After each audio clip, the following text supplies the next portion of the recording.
আমি এখন সীমাখালী ব্রিজের উপরে আছি। দেখুন, এখানে ভিডিও করার কারণ হচ্ছে এই যে ছেলেটা, এই যে আপনার স্কুমিটার না কি বলে, জেসিবি, এটা যে চালাচ্ছে।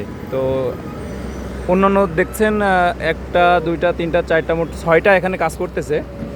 তো তাদের তুলনায় এর কাজ হচ্ছে অনেক ধীর গতি। ও একই কাজ 3-4 বার করে করতেছে। সে ভালো এক্সপার্ট না, কিন্তু এই ছোট ছেলেকে এখানে কেন দেওয়ার দরকার? বর্তমানে এমনিতেই আমাদের এখানে তেলের প্রচুর পরিমাণে সংকট। এই একটা যানবাহন চালাইতে যেই পরিমাণ তেলের ব্যয় হয়, তাহলে এখানে এরকম জুনিয়র লোককে দিয়ে এই জেসিবি চালানোর কোনো মানে আসে না। এই দেখেন, মানে কাজ তো করতেছে না, ফাইজলামি করতেছে। একই কাজ ওই যে ঘুরায় ফেরায় 3-4 বার করতেছে। তো এই ছেলেটা দিয়ে কেন এই কাজটা করাবে? দেখেন, তাদের তুলনায় এই ছেলেটার কাজটা অনেক ধীর গতি, তারা অনেক ফাস্ট কাজ করতেছে। আর এর অবস্থা দেখুন।